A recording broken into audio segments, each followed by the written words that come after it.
Welcome to the BCM Podcast. I'm here with Dick Cheney and Mike Obama. No, that's Michelle. That's not Michelle, and that's Kamala and Tim. Kamala and Tim. Kamala Harris and Tim Walz. Are you saying it's not them? He looks similar. That's okay. Look, guys, that's Dick Cheney. I know Dick Cheney when I see Dick Cheney. Yeah, you know Dick when you see Dick. I know. True. All right. Well, welcome to the show. I'm here with the greats, Charles Blain and Brad Swail. To our new subscribers, welcome to the show. Thank you for all the support. Please share this video with your friends and family. We had a little bit of a remix happen earlier today. Joining us on the show today is Austin's most famous pedicabber, a former mayoral candidate for Austin who said we should put a dome around the city, and the joyful participant in a polyamorous relationship and a white dude for Kamala Harris, Alex Strenger. Alex, hi. Is Charles your wife's boyfriend? What do you mean? Well, you know, we prefer to use the lover that we took, Brad, but you know. All I know is of your wife's lover is that he's black. All right. Yep. And so I just how Brad feels about black people. Wow. I should have just worn my white dudes for Harris shirt. That's what I should have done. Just been in full character the entire time. Oh man, that would have been a lot of energy. It would have been a lot of energy. So, I mean, where do we start? So some people recognize your face. They're like, where did I see this guy? If you're trying to figure it out, my friend Alex Strenger went to the DNC on what was it, Wednesday? And well, I've been there all week long. I literally just flew back. I flew back this morning, and this is pretty much the first thing I'm doing. Thank you. After getting off the plane, the first thing I'm doing after getting off the plane is coming through to go on the BCM podcast because listen, like, I did a few interviews with on InfoWars, and I did one with Elijah Schaefer that I got to share like on my personal page. But in terms of coming to Austin, like I want my first interview in Austin to be with like my day ones. I want it to be with the people who were giving me airtime and sharing my videos and giving me a platform to speak when I had 200 followers. And when I went on Brad's podcast, when I tried to run for council in 2020, I believe I had like under 300 followers on Twitter at the time that I went on Brad's podcast. So, like now that I'm getting recognition and now that my account is starting to blow up and now that I'm, people are starting to notice me, like you got to pay it forward and give it back. And so, it's only fitting that you guys are the first podcast that I go on while I'm in Austin. Thank you, Alex. We really appreciate that. That is actually very cool of you. Yeah, that is very cool. I was going to say Brad certainly has an eye for talent, I think. I didn't scout Charles. So that's awesome. Thank you. Yeah, no, man. Sure. Thanks. Let's show the audience what we're talking about. Yeah. Yeah. Okay. So you're at the DNC. You guys see this? Yes. Well, so this is actually Michael. This was not at the DNC. I had my friend drive me to go to the Kamala Harris Rally in Milwaukee, Wisconsin, like about an hour and a half away from the DNC. Okay. But it may as well have been at the DNC because it's the same people. Yeah, for sure. Yeah. All right, we're going to play this so people can see what we're talking about. Michael, what's going on? Are we not playing it? No. Well, no. This one here. Yeah, so you got to... What brought you out here today?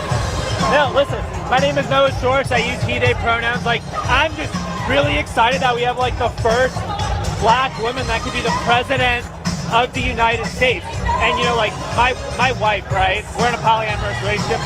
The lover that my wife took is African American, and like I've learned so much about the struggle that people of color go through as a result of my wife's boyfriend. And so I'm excited to really do my part to show solidarity for my marginalized communities. And like the best way to do that is to get the first woman of color to be the commander-in-chief. And I'm really excited. I'm so pumped. Were you this pumped and excited when Joe Biden was the nominee? I mean, listen, like I would go for a corpse over voting for Donald Trump because he's a disgusting fascist, white supremacist pig. But now, like, we get to really make history. We have, like I said, we have the first woman of color to be president of the United States. And like, our country, it was founded on the values of diversity, equity, and inclusion. And Kamala there's nothing embodies those values more than a Kamala Harris presidency. So I'm pumped. Like, I'm ready. You know, I am so excited. I'm a proud white dude for Kamala Harris, baby. Let's go. Woo!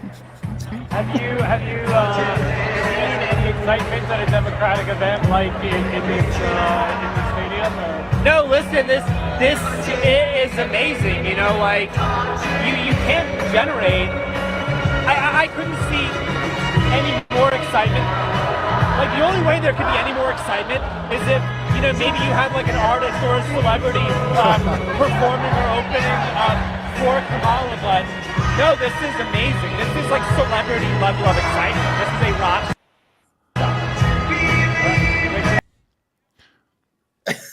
Now, Alex, Dude. it's great that I mean, it's fucking amazing that happened. That the BBC reporter. I mean, when you were doing that, was there any inclination that this BBC reporter was like, "What is this guy for real? Like, do I believe? Or was he buying it 100%?" He kept asking me questions, so I'm assuming he was. Yeah, sure. I mean, of course. What else are you gonna do? Well, Well, I think well- the thing is, the stuff they hear there is so crazy. It's kind of hard to determine if it is real or not, right? That's the Like, point, right? he's probably like bought into this. He's like, this guy's really on it. I So- mean, look, the truth of the matter is, I don't think that the BBC reporter holds those viewpoints. But with how crazy our culture has been, you know, I don't think he really knew if I was trolling or if I was being serious. I think like maybe he would have suspected it because anybody who's sane would understand that these viewpoints are completely absurd, especially when I'm talking about how food shortage, how price controls lead to shortages, which lead to rationing, which lead to equity. That's true, though.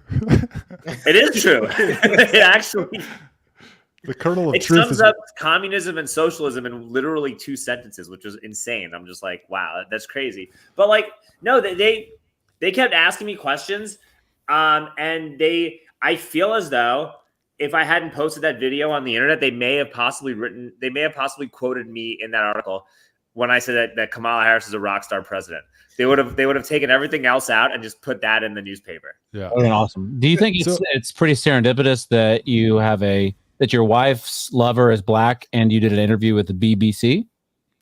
Well, I mean, this is kind of like how the stars align, Brad. I just think it's kind of cool the way that worked out. Yeah. So how did this tell me, like, walk me through this? Did you like spot this guy and like scout him out, or how did this happen? Let me tell you what happened. All right. Okay. We get to Milwaukee, right? Actually, everybody that was with me, including my videographer, told me that I should not be going to the Harris rally and that I should instead be going to the protest instead. Right.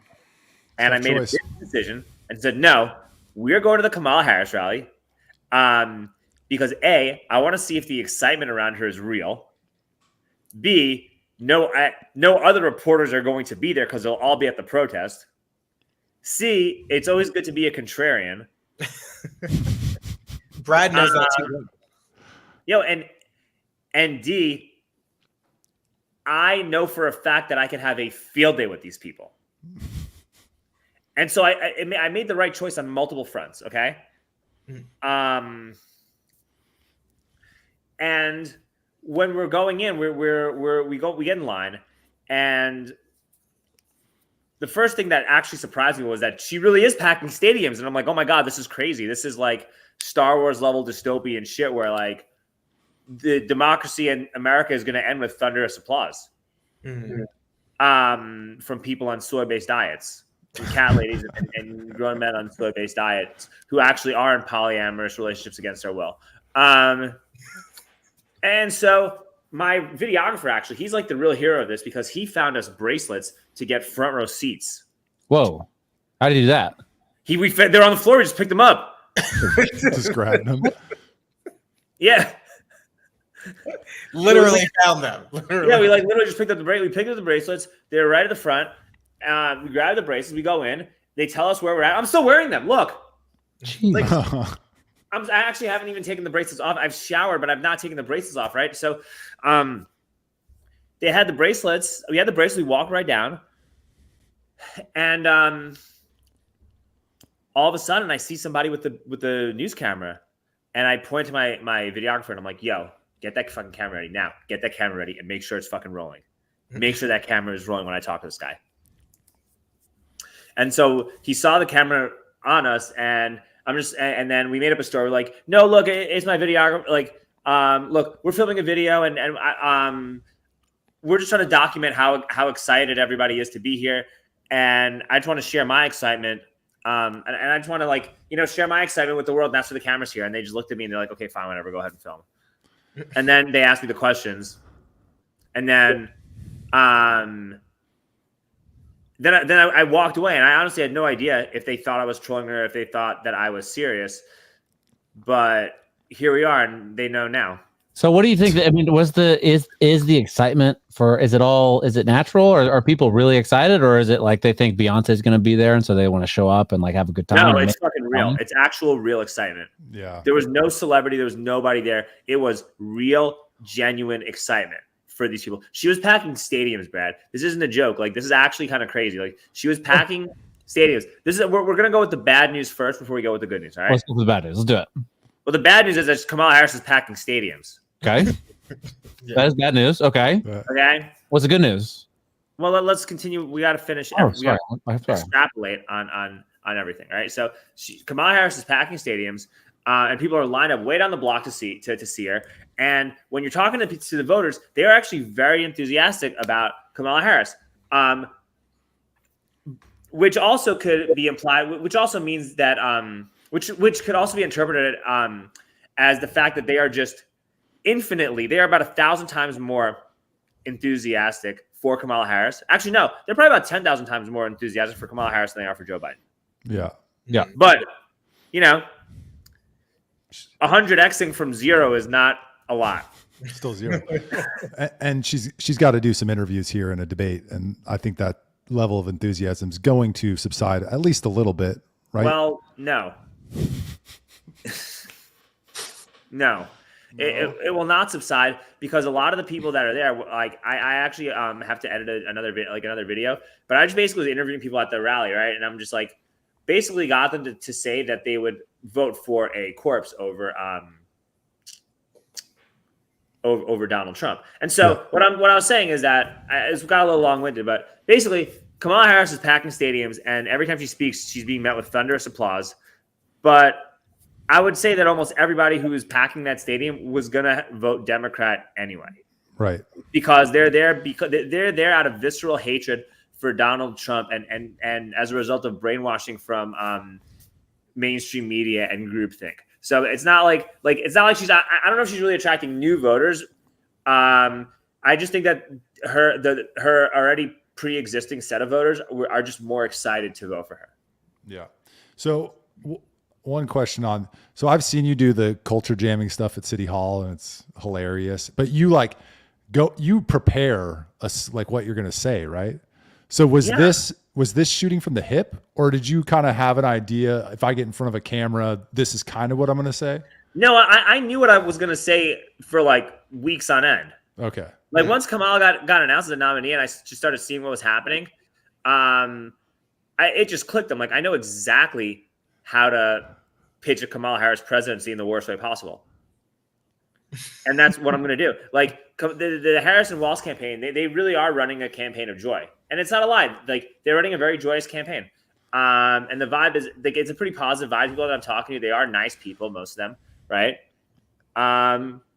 They just like believe in deranged conspiracy theories. Like the fact that Trump's going to be a dictator, or that Project 2025 is like the greatest threat to democracy. Like it's just, you're dealing with full blown conspiracy nuts. Yeah. And what I was going to say is that with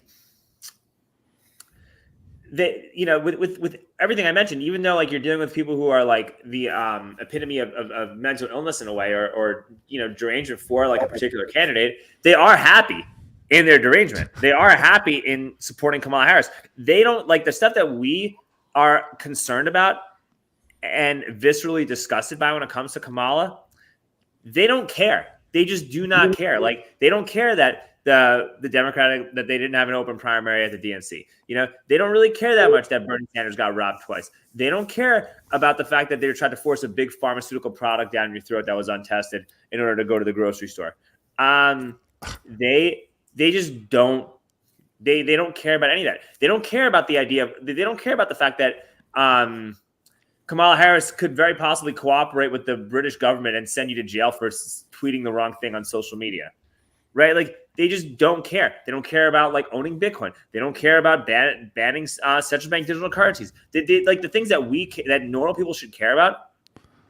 They just do not care about. It's abortion, Project 2025, and whatever like identity politic bullshit thing that is the new current thing. That's who they are. So like it's like you're dealing with the ultimate non-playable character. And so when you're like that much of an NPC, how could you not be joyous? All you have to do is laugh whenever Kamala's laughing, which is all the time.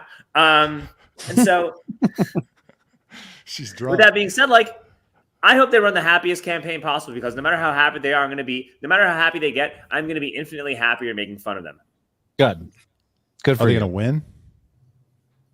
Are they going to win? Well, so here's the good news. There were also an insane amount of people who were far left, like full-blown communists, like people that actually would embrace bread lines and food lines because it means that everybody eats. Like that's where they're at on this communist spectrum. Yeah. Right? Mm-hmm. Like they would be defending bread lines because that means everybody has some bread. Yeah. They love bread lines. Yeah, you gotta look at the positives in life. You know what I mean? Well, yeah, it's optimism is key, Brad. So that's what it is, right? So like, but a lot of those people, like when I was, there were like so many like killer Kamala signs or genocide Joe signs and abandoned Harris signs and fuck the DNC signs, and we were outside and these people were yelling and screaming and heckling the DNC attendees. They had to like cover their faces like this, walk with their head down in like total shame. Like a lot of the DNC attendees were visibly uncomfortable by what their wokeism helped to create and facilitate. It's literally like the equivalent of like Frankenstein's monster trying to kill him. And when you do the math, right? Like you go to these protests, right? Probably about 95% of the people at the anti-Israel protests are not voting for Donald Trump. Okay. Right. Okay. Yeah. But out of those 95% of the people that were there, which were by the thousands, how many of them are voting for Kamala? I mean, do you think that they're going to vote for like, whatever West or, whoever the third? They're going to not vote at all. They're going to abstain. There's going to be enough. Like Donald Trump lost by such a small, like 40,000 votes in like 3 swing states or something like that. Yeah. I don't see like and the reason that he even lost is because those people all voted for Biden. Yeah. And if like half of them decide that they want to sit out, even if like 10% of those people decided they want to sit out, what's the path to victory? Last show, I don't know if you listened, but you probably didn't because you were doing your thing. I predicted October surprise. They're going to get a peace deal in Israel and Kamala is going to get the credit. Watch. Yeah. Or the October surprise is that the war in Gaza escalates even more, and then Trump just gets in, and that's it. But does Trump get in if it escalates? And I don't know that we should. I mean, it's this October. Should it be called an October surprise if it has to do with Hamas and Israel? I don't think so. I think that's a little bit. That's not nice, guys. But it isn't nice. I get it. No, I think that's a possibility, but. I mean, look. I think here's the thing, right? I think that right now this is Trump's presidency to lose. Yeah. And these past couple of weeks, I've been a little concerned that he was losing. He was doing exactly that. And then you're seeing the bombardment of all this like fake Kamala hype in the media. And I'm just like, dude, these people are like going to gaslight and lie to us forever and ever and ever and ever. And these are the people that like want to exclude third-party candidates from debates. These people don't want to have open discussions with people that they disagree with. And that's another problem, because if you're not comfortable having a debate on Fox News or doing a Twitter space with Elon Musk, how are you going to even get a peace deal in the Middle East? How are you going to even negotiate any kind of ceasefire, any kind of treaty or ceasefire with Vladimir Putin? How are you going to get Vladimir Putin to even respect you and listen to you, or Netanyahu, or the leader of Hamas, when you're not even comfortable to go on a Twitter space with Elon Musk? Like, that's crazy. So no, I don't think there's going to be a peace deal.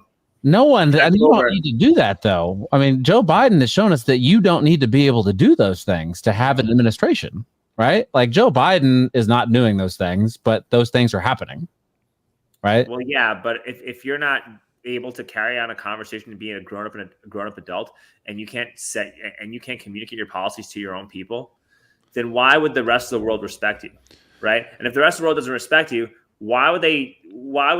Like, how would there be any path to a peace deal that you're a part of, right? I'm not.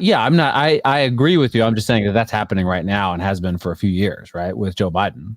And so it's like, yeah, I mean, I know what you mean. I'm on board. Like, someone that knows that they're alive and knows what they're doing and can handle those situations would do a much better job.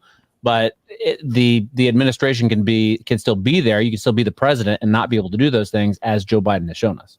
Well, I guess what the point I'm trying to make, Brad, is that it's Trump's presidency to lose, I think. But if you still want to live in America, you shouldn't get cocky or complacent. Definitely. And, I think the culture and everything has changed tremendously over the past few years. And, they're saying, we're not going back. We're not going back. Well, guess what? I don't want to go back to drag queens reading storybooks to 3-year-olds, at a preschool. Okay. I don't want to go back to the idea of gender reassignment surgery normalized for children. I don't want to go back to the fact that you have to take a pharmaceutical product to go to the grocery store, that people thought that was a good idea. So maybe we don't want to go back to what we had to see, what we had to deal with 2 years ago. Yeah, no, I agree. And I want to get to the RFK stuff here in a second, but I want to ask you, Alex, I know we're asking you lots of questions, but no, okay, so you post the video, Elon Musk tweet or posts a laughing face, right? And then it just kind of goes viral, and you're on Gutfeld last night. What did that feel like? What do you think about what they said? My video was on Gutfeld. I didn't even see it until while I was waiting on the plane. Vanessa, my girlfriend, called me and she was like, dude, you were so good. You were really good. Like, this was really good. They really liked it. Uh-huh. It was received. This has been received really well. I'm really happy for it. I'm grateful for it. I think it shifts the narrative. And I think that back to what we were talking about, when you're dealing with people who are in a cult, right? And look, a lot of Trump supporters went full MAGA QAnon retard. They're in a cult too. Charles. They're in a cult too. But your cult, the cult that they're in, is not really a threat to America because it's only a small percentage of people that are going to vote for Donald Trump. If you're voting for Kamala at this point, after the past 4 years after witnessing what the past 4 years have brought upon us, if you're voting for Kamala Harris after what we have had to deal with these past 4 years, I think it's fair and reasonable to assume that you are in a cult, right? And you can't reason with cult members. All you can do is make fun of them and mock them relentlessly, so that they stop wanting to be in the cult because it's not cool anymore. Because these are also NPCs, and NPCs don't think for themselves, right? And they respond to public sentiment. And B, you dissuade other people from wanting to adopt these insane ideals. And so I think that's actually the path to, even if electorally somehow Kamala wins this election, well, if everybody's mocking you relentlessly, nobody's going to comply with anything you want regardless. So either way, it's, these elites, the only thing the elites hate more is being mocked and ridiculed. And so, hey, you want Kamala to win? Prepare for 4 more years of that. All right, guys, have fun. Well, you say you don't know how she could win, but you don't think that based on what you saw kind of going to these events, that with the excitement that you saw, you don't think that's going to carry over in November? Well, the excitement is for people that were already going to vote anyway. Mm-hmm. I don't think she generated new voters, is what I'm trying to say. Mm-hmm. I think a lot of it is just excitement from pre-existing voters. And also, here's the other thing too. When I went to the rally, it literally felt like I went into a time machine and walked onto a southern plantation when I saw the demographic of people that were there. Go on. Tell us how does that work? Yeah. Let's finish They that. Well, were it was very white. wealthy, They very were wealthy, white. very elite-looking white people, and No, that was that's- what it was all comprised of. Who are lecturing us as to how we need to treat disadvantaged and marginalized communities. And if they saw Charles walking down the street in their neighborhood, they would call the cops.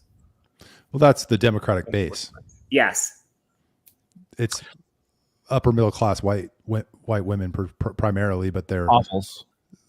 what. So, Brad, do you want to ask him about the local reaction? Oh, thank you for teeing me up. Well, I was going to ask in a slightly different way. I was going to ask, there's a lot of people, like a lot of, self-styled moderate Democrats, right? That really their claim to fame is like being against the radical progressive BLM riots, defunding the police, the Soros DAs, all of this stuff, right? Things that are genuinely like, you should be against those things. Those things are not great, right? And then they turn around and they support Kamala Harris, who full-throatedly supported BLM, loved defund the police, set up like programs to bail out criminals that burned down, that rioted all over the place. And now they're coming at you saying that you're a MAGA cult member. And I just don't quite, I wonder what you're thinking about, right, Alex, as you're reading these comments from self-described moderate Democrats. Are we referring to somebody who we all know that we're not going to share their name? I don't know them. I am just talking about the myriad of self-styled moderate Democrats out there. Oh yeah, well, I mean, all Your you can bread do and butter is moderate Democrat. You hate like people like Greg Kassar, right? That defunded the police and supported riots and all these other things and the Soros DAs, and yet you just go like that's what you're about, and you go for Kamala Harris. It's weird. I think it exemplifies how bad Trump derangement syndrome actually is. Yeah. Especially since I was literally imitating the types of people that have caused the problems that this said lady is dedicating her career to complain about. Said lady, I am talking very generally about self-styled moderate Democrats locally. This said moderate Democrat has generated her career constantly bashing the exact type of person that I ruthlessly mocked to a T with a smile on my face. Yeah. And then she's angry about how I communicate when maybe, I don't know, look in the mirror and maybe reassess how you communicate and talk to people on X. But well, I mean, what I don't get is that y'all on that issue, right? You guys are on the same side. And I just don't, I mean, you're not doing anything. You're not like talking bad about Kamala Harris in that clip. You're not praising Donald Trump. You're just making fun of like a hyper stereotypical, hyper progressive dude. I don't know if you can call him that, but whatever. And it was just so. He had he, they pronouns. It was a they also. He, they. I don't know how that works. Why is one he and they, and why is it not they, them? Who is this person, Alex? His name is Noah Schwartz, and he uses he, they pronouns. Anyway. Okay. Yeah. I always thought the best pronouns would be like first person singular pronouns. Yeah. My name is Noah Schwartz. I use he, they pronouns. No, look, dude, I don't know. I really am not affected by it at all. All you can do is kind of giggle and laugh at this stuff, right? It's not something I haven't really put much thought into it, Sure. Like I'm on a mission to fight tyranny. And I think the best way to do it is through mockery and comedy, because that's how you get people to see how ridiculous these measures are. And if you have enough self-sovereignty, you can just not comply and do it in a way that's that also keeps people safe and doesn't incur violence onto other people. That's the intention for everything. If people are going to get angry and get upset, well, not really my problem. I'm here to fight tyranny. I'm on a mission. I still want to live in the United States. That's why I make these videos. On to the next one, and we got to keep this thing going. Yeah, so that's tweeted. That's all there is. You tweeted the goal of this is to mock these tyrants into obscurity. I love that. Yes. Speaking of people trying to take down tyrants. Okay, so RFK just did a press conference right before the show. Yep. And it was a little dragged on, but I'll summarize it. He's dropping out of the race in all but in 10 states, the 10 swing states, because he doesn't want to be a spoiler. He'll still be on the ballot in places like California, New York, so you can vote for him there if you want to. But if you're in a swing state, his name will not appear, and he's putting his full support behind Donald Trump, Daddy Trump. And he said one of the reasons that he did this is because Callie Means called him and said that he's been talking to Donald Trump about the health issues that RFK is really fired up about, and that Donald Trump's going to give him audience. There's speculation out there that he might assign him to a cabinet position, and I know Charles has some thoughts about that. Well, I think they said, I thought I saw something that said that they promised CIA director. I thought I saw that. There's a bunch of there's a speculation. So Don Jr. went on a couple podcasts and was like, I would love him for CIA director. I don't know that anybody's saying that was promised. So the first question, before we get to the cabinet stuff, is this going to have an impact? And then 2, do you like them teaming up? This for anybody? I love this idea. Me too. I think it's a very good idea. And I actually just declared my support for Donald Trump a little while before coming on the show. On X, I said it looks like I'll be endorsing and also voting for Donald J. Trump. So you were Were Kennedy. you previously supporting RFK? I was going to vote for Kennedy up until, I was going to vote for Kennedy. But now I get to join. I'm back in the team. I'm back in the train, and I did it on my own terms. So I feel very happy about that.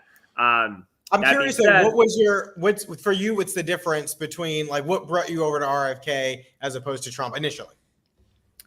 I thought that RFK did a better job of articulating policy changes and issues that Americans were facing, and he also was better at communicating specific ways to fix those issues. That's fair. Yeah, and just for some background, Charles, Alex, against my chagrin, was previously a DeSantis supporter, and we used to argue. Well, DeSantis was a better choice. DeSantis was better than in a lot of ways. Look, I don't want to go off on this. He's not in any camp. Yeah, for sure. Okay, I don't want to go off on this for too long because it's kind of irrelevant for what the current climate is. But the reason I like DeSantis is because of how well he stood up to the COVID tyranny during lockdowns, and he was actually really the first one to do it at that level when nobody else was doing it. And the ability to show that kind of conviction under that kind of extreme amount of pressure is a really good thing that you want to look for in a political leader. I also like the fact that he banned central bank digital currencies in Florida, that he banned lab-grown meat. You deal with a group of globalist elites who use crisis after crisis after crisis to try to usher us into a new world order. And, with that being said, you would want maybe a leader who's really good at managing disasters, which he proved himself to do pretty well at. And so those are kind of my reasoning. And also, he also generates way less hatred than Donald Trump, even though I think he would have governed very similarly to him. So I thought that the reason that I liked DeSantis better was totally fair. It was never like a dig at Donald Trump or anything like that. I was just like, oh no, Donald Trump made this really great movement where people are actually putting their own national self-sovereignty first and stuff. And now you got this younger version of you who I think is just better at this than you because he's younger and more polished. And this should be actually a badge of honor and not something to be threatened by. And that was my viewpoint. So what happens to Nicole Shanahan, that fine VP pick? She was a fine VP. She is. I mean, I know, in terms of her choices and her ability to communicate and how she. Oh, who cares about that? Gets the answers on it. Yeah. No, who cares about that? She's hot. Okay, what happens to her? I don't know. She did go she was on the podcast circuit, and she said that they asked or are demanding that Trump denounce Operation Warp Speed and the vaccines as a condition for the endorsement. So I don't know if that's true, but that's what she said. Maybe that happened. Maybe it happened behind the scenes. Maybe he's going to come out, and that's a big sticking point for a lot of people. I mean, at this point, no one really cares, right? It's kind of nothing burger at this point. People already got their myocarditis and their turbo cancer. What is it? It doesn't matter at this point, right? Yeah. So, I love the move. I'm also like Alex. I was on the fence. I was between RFK and Trump. And now, obviously, I'll be voting for Trump. But if you look at the latest polling in the swing states, I pulled from 538, the latest polls. Harris is up 1.1 in Arizona. Kennedy has 5.2%. In Georgia, she's up 0.8. Kennedy has 3. Michigan, 3.2. Kennedy has 4.7. Nevada, she's up 0.3. Kennedy has 5.1. North Carolina, it says she's up 0.1. Kennedy's 3.7. Pennsylvania, she's up 1.6. Kennedy's got 4.1. Wisconsin, 3.6. Kennedy's up 4.1. So if you take the polls out what they say, which whatever, but let's just take the polls at what they say, his voting base makes up the deficit in every single one of those swing states. Yeah. Charles, well, go ahead. Okay. I have one more concern about this. And the one concern is what if Trump actually has to go to prison in September? Like, what happens then? There will be riots. Yeah, Well, sure, but I mean, like, if God forbid, actually what happens? Yeah. no, like, if I were Kennedy, I'm thinking about that, right? I'm like, why wouldn't Kennedy what would the harm have been if Kennedy just waited until September 19th to make the endorsement? Once people just kind of knew what was happening, right?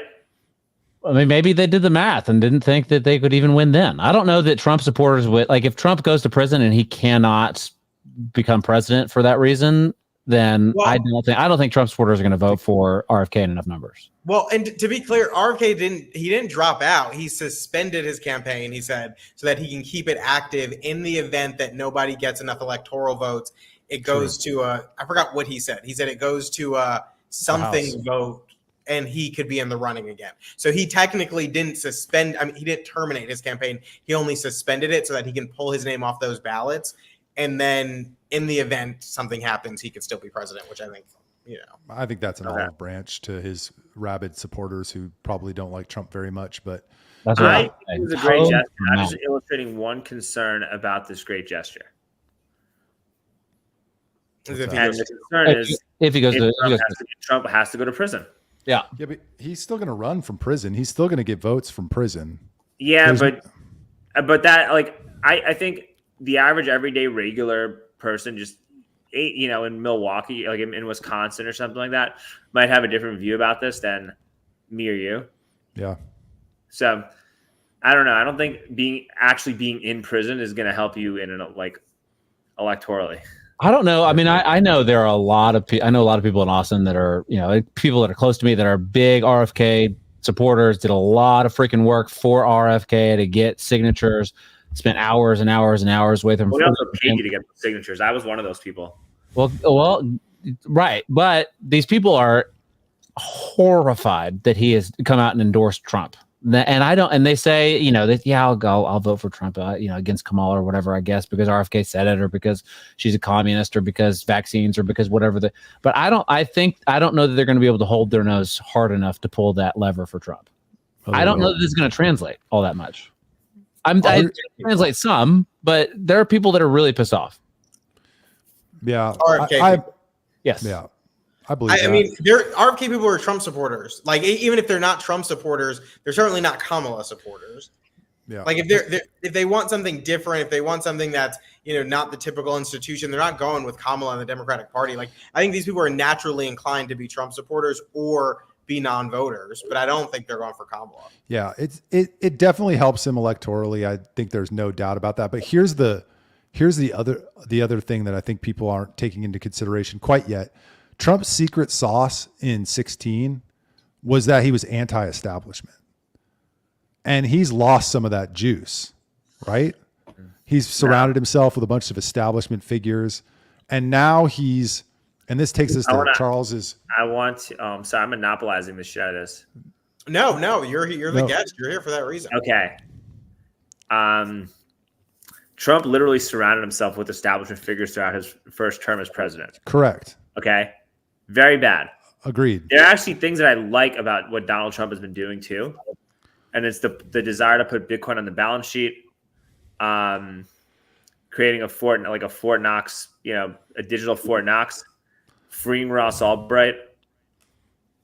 And honestly, those two things alone are kind of why I'm like, dude, you're making, like, I said I was going to vote for Kennedy, but you're making this kind of difficult for me to do this because I'm really liking what you're saying. But now that Kennedy's gone, I'm like, oh, like, honestly, the Bitcoin plan alone was enough for me to change my mind, because, like, if you're serious about sound sovereign money and digital assets, like, how compromised are you really by bad people, right?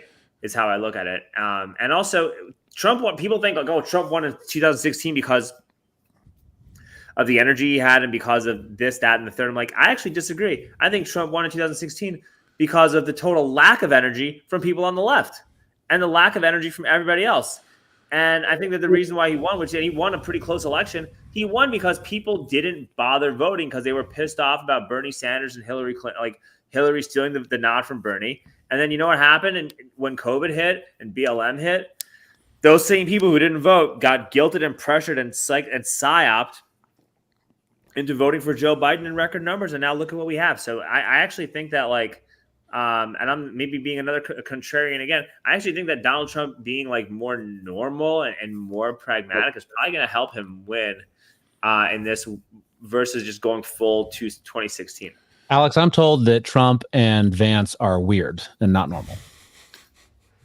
So I don't know what you're talking about. That could be my next little skit where I talk about how weird they are and then just share a bunch of like degenerate things about myself and my personal life to Kamala voters. Yeah, you could share. You could bring a couch along with you or whatever it takes, Exactly. Or a gallon of horse semen. Horse ejaculate. Yeah. Yeah, I agree somewhat with that, Alex. But I think that there was, yes, there were people who didn't want to show up for Hillary, but it was the tens of thousands of people that were showing up to his rallies and crawling over broken glass to vote for him. That was to tear down the system. They felt left out of the system. They felt betrayed by the political system. And the reason that he's such a brand and the reason that he has such a strong base is because he was perceived as a wrecking ball, somebody that was going to tear things down. That doesn't mean he needs to tweet crazy shit, which he's going to do. I agree he should be more normal on tweets and on debates and in interviews. He actually has been better lately. But if he adds people like RFK, Elon Musk, Tulsi Gabbard, Vivek Ramaswamy, people who are anti-establishment, if he puts those people around him, then he kind of brings back that we're going to tear it down vibe that will energize people to get out to the polls. I agree with that. But these people that are tearing it down have a much better attitude and are much more well-liked than the people he surrounded himself with in 2016. Yeah, the people in 2016 were awful. Yeah. But everybody said he was bucking the system and this and that. But the people that he surrounded himself with in 2016 were not in touch with. I didn't feel a connection to those regular people, but I do feel a connection with every person that you mentioned. I feel as though I have a connection with like what Tulsi says, what Vivek says, with what RFK Jr. says. My VP list was RFK 1, Tulsi 2, Vivek 3. I'm with you, Charles sent us a tweet in the chat. He's pissed that Trump's just handing out cabinet positions. Oh, I was like, wait, what chat? You the other day. Tell me what you think about that. I'm not pissed that he's handing out cabinet positions. It's just very interesting to see the horse trading happening on Front Street. And I don't remember exactly what initiated that text the other day, but there was something. Who was it? Was it the RFK one, the RFK CIA one? It might have been that, or it might have been the other one where Elon and him were talking about making him the director of government efficiency. So we need another government agency to make government more efficient. That's a great idea. I was just like, okay, great. So, I don't know. I mean, it'll be interesting to see who he picks. Maybe he'll pick better people than last time, but I don't know. We were told that. You know what else would be cool about Donald Trump? 4 years of Donald Trump is that it dispels all of the bullshit. It allows us to just move forward, also, right? And it's like, look, like the left thinks he's a dictator and the right thinks he's a savior, if you want to make explicit generalizations. And the truth of the matter is he's neither. He's just a very moderate center-right president who is just going to give you a good stock market and have your portfolio increase and not do crazy shit like 25% unrealized capital gains or price controls. Wasn't it 44% on unrealized capital gains? They're crazy. It's 25% of your house, but either way, Trump is just a pretty. My view on Trump is that he's just like a very moderate, like center-right Republican candidate, right? Which is just how he's governed in the past. But the left thinks he's a dictator, and the right thinks he's a savior. And so, 4 years of Donald Trump being completely normal and unremarkable, will dispel both of those rumors, and then we can just move on as a country. I think that blowing past that 25% unrealized capital gains on your house is maybe something we shouldn't just blow right past, because that's an insane fucking. Well, like, but if Trump wins, you're not going to get that anyway, though. That's what I mean. Like none of that bullshit's going to happen if Trump is in office. So you elect Trump so that these crazy things that Kamala wants doesn't happen. Sure. And you also dispel these false equivalencies of Trump being a dictator and of Trump being a savior, because he's just a normal center-right politician. When you get rid of all the tweeting and the bombastic statements, he's a normal center-right politician. Yeah. I think it's insane that anybody suggests that Elon Musk is ever going to be a cabinet member for anybody. It's just not going to happen. Why would Elon Musk do that? Well, I think he was the one who was like Yeah, fanning the flame. he does a lot of things, and like sometimes he does them, like makes a flamethrower, or like. You really don't think that if Trump offered Elon a cabinet position, Elon would take it? No, Yeah. No, of course not. I don't think he'd do that. No, he wouldn't. Yes. I think Vivek should be the press secretary. That would be great. I just don't. I mean, Elon Musk I has. think you should be the 17 press companies. secretary. I should be the press secretary. All right, you guys let's move off RFK. You guys want to talk about communists, Well, can we aliens? talk about RFK just real quick? Because this happens a lot. And you sent this, and I'll try to pull it up really fast. But like family members of RFK come out. Oh yeah. And they say, this is our brother's statement on this, and we got to make our own statement, and we disagree with him, and all this other stuff. So this is from Kerry Kennedy. I'm sharing a personal statement that my family and I have made in response to my brother's announcement, and yada, yada, yada. They're crying, and they, whatever. They don't like it. They think that he's an idiot. This is from Kathleen Kennedy, Courtney Kennedy, Kerry Kennedy, Chris Kennedy, and Rory Kennedy. And I hope it pops up first. But there was another guy, and some of these people are just absolutely nuts, the way that they respond to this. And this is not the first time I've seen It's not a winning message, Brad. What's not a winning message? Like the insane tribalism and there's some vitriolic shit that's like on our right wing Twitter. Like, no, I agree wholeheartedly. I'm not saying this is what I'm talking about. If it would finally share, I don't know why it's not working. There it goes. This is a response to that by some guy, whatever. I'm genuinely sorry for your loss. I lost. Oh yeah, that's terrible. That's cult. That's what I mean. These people are being in a cult. But also, take a look at that guy's account. Look at Ken's account. Click it.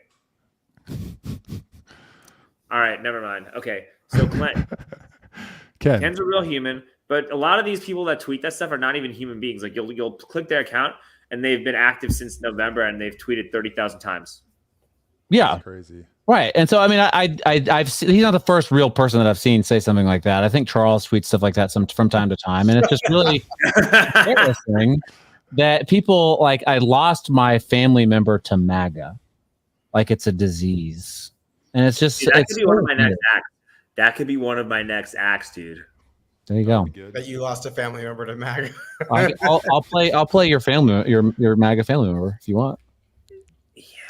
I lost a family member to MAGA. I've been brainstorming ideas to go at these rallies. Like I thought about like dressing up as a drag queen and trying to like talk to people and ask if I could read at their kids' school. Like go to the Harris Rally and just be like, listen, like my name is Sprinkles. The kids are coming back into school soon, and like I would really love to read to them. Here's my business card. This is what I charge, and like if you don't want to let me read to your children, then like.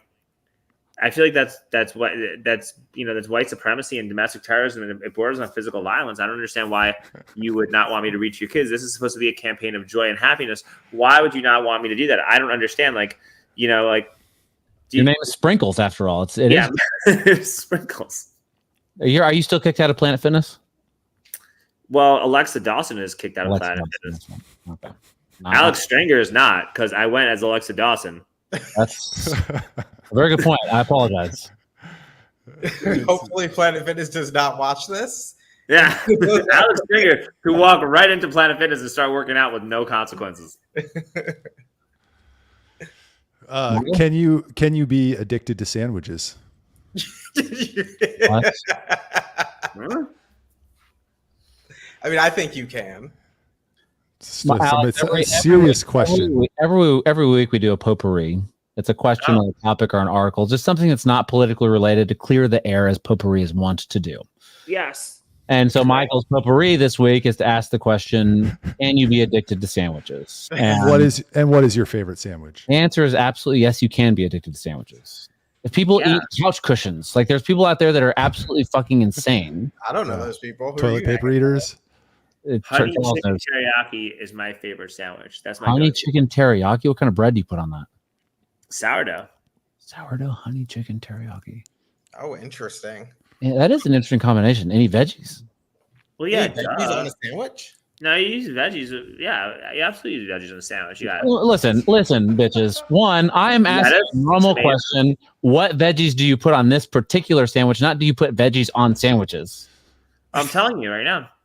You use lettuce, tomatoes, maybe some onions, some cucumbers, and generally speaking, you just get the honey mustard and the grilled chicken, and you put on the sourdough bread, and you toast it, and there you go. You got yourself a sandwich. Now, on the teriyaki chicken with cucumbers, do you use like Japanese pickled cucumbers? Wow, you're really going deep. I mean, I think that you should. If you're not, I bet that would be fucking delicious, and you can make. Actually, you know, it's funny. Me and Vanessa have been going to the Dripping Springs Farmers Market, and we've bought the Japanese pickled cucumbers, and they are phenomenal. They are fantastic, actually. Like I strongly recommend. I think that maybe we could solve a lot of the world's problems if more people ate Japanese pickled cucumbers. For sure. Agreed. For sure.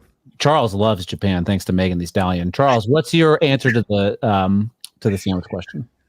Yes, I do believe you can be addicted to sandwiches. They're addicting. They're really good, especially with a nice chip on the Can side. I give people just a little bit of background? Charles once made me a cocaine sandwich, so I don't know what when he says you get addicted to sandwiches, he might have a different idea. I don't know. Okay, that is ridiculous. But no, I mean like a good chicken parmesan sandwich, I think goes a long way. Maybe a club. I'm not a big fan of club sandwiches, but they're okay. Why did you bring it up? Because like it's a go-to easy sandwich. You can't mess it up. Italian sandwich, hands down, nothing's better. Let's go.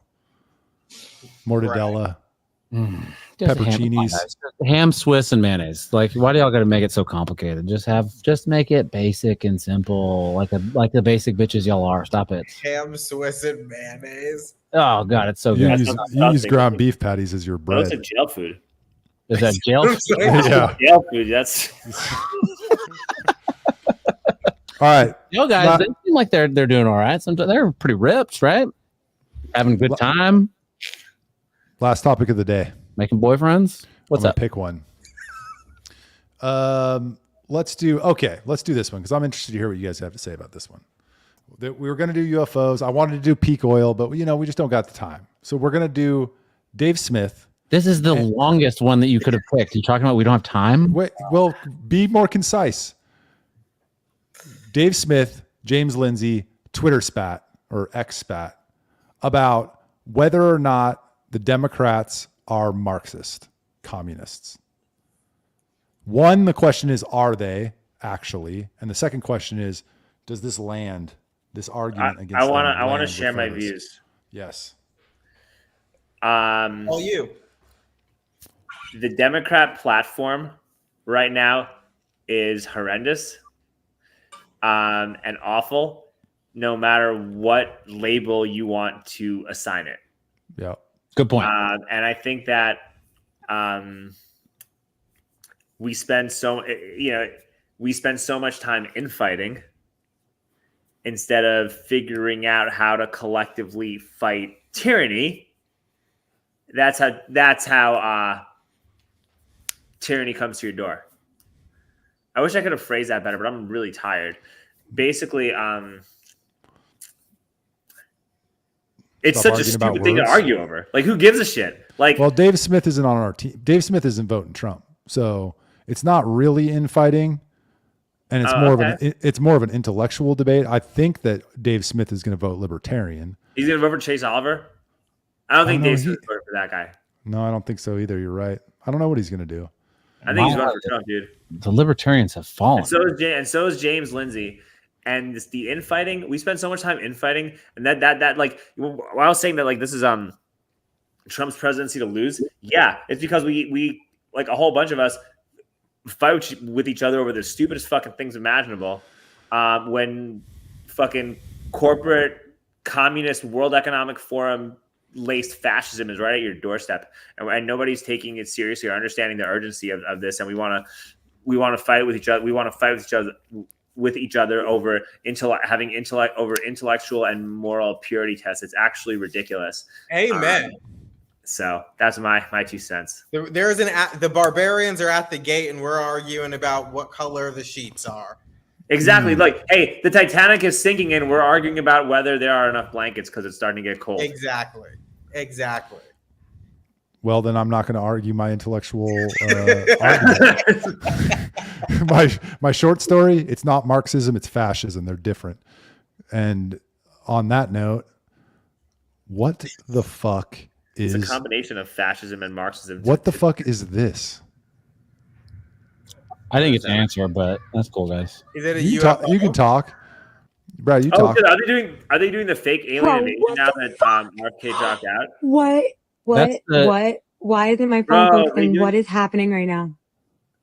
Where are they? Oh, what is that? Are they really doing the UFO psyop right now? Like after RFK drops out and the DNC? Like, Mom, you see this? This is from last week. Like, are they really doing Holy this? shit! What the hell is that? What is happening? You guys see this? He's running, but Oh my his god! phone's What the not fuck moving. is happening? What is that? What is that? What is it though? What's up with that noise? That is a police UFO. This That's is right. Project Bluebeam. It's a Hey, blueprint Jerome. for the fake alien invasion. Okay. No, it's a police UFO. So, you need to be What is a extra. police some, UFO? some people need to be extra careful. Charles, be careful. Anyway, it looks like it's probably a drone or something. I mean, I don't know. What is a UFO, truly? What is a UFO? Truly, this is. So- oh boy, I love it. So Michael, some what people is in it? So some people in California, I don't know what the fuck that is. Some people in California all videoed this same thing, which looks like it has red, blue, and white lights on it. And I don't know. Is it a psyop? That was going to be my question. Is it a Yes. psyop, or is it just another of the long string of UFO sightings? That Alex, are all aliens psyops, or are there real aliens? This feels like it's timed in a very peculiar manner, considering where we're at right now. Okay. You think we're trying to get you? No, I feel like I think that the alien thing is timed. That's what I mean. I don't think you're trying to get me at all. I think that the alien sighting is being timed in a very peculiar manner. Yeah, but this has been going on for years. Yeah, For but us- like if everybody starts talking about it, like everybody started talking about UFO, all the NPCs got really excited about UFOs like last year, and it wound up being a nothing burger. And it's going to be the exact same thing. And they also did have a document called Project Bluebeam, where like a bunch of governments and intelligence agencies did actually game out a fake alien invasion in order to, where the end result would be a globally cooperated government to prevent these attacks from occurring in the future. So you never know, man. That like, if I were the New World Order, seeing what was happening right now, I'd want to run my last play too. Dude, them fighting words.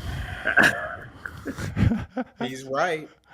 Those fighting words. No, I don't disagree. I think some of it's skunkworks stuff, and some of it's a psyop, but I think some of it's real, and I think some of it's supernatural. But I don't know what the fuck that thing is. Skunk works. I like that word, skunk works. What was that? It's like gumshoe. Skunk works. You've That's been the reading name of law- some novels. No, it's the name of Lockheed Martin's off the books programs. I know. Skunk works. It's just funny. It doesn't that sound funny? No? Okay, fine. Whatever, guys. Fuck you. I mean, I'm sorry for being a simple man. All right, Charles, you got anything on the UFOs or? They're just crazy, and I don't know how suddenly we start seeing them all the time after that report they came out with 2 years ago. It's because the octopi let them out. They're the real aliens, right, Charles? I believe they are. Okay. All right, gentlemen. Well, Alex looks like he's about to fall asleep on us, and we're coming up on an hour, so I think it's a good time to end the show. Alex, No, guys, thanks. I'm wide awake and full of enthusiasm. Thanks for being on, Alex. We do Yeah, appreciate thanks, it, man. especially since you hopped off a flight to get on to run and come on this. So we really appreciate it. We'll put all of Alex's stuff down in the description. We'll post on Twitter as we usually do. Subscribe to the channel, and we'll see everybody next week. Bye. All right. That was a great one.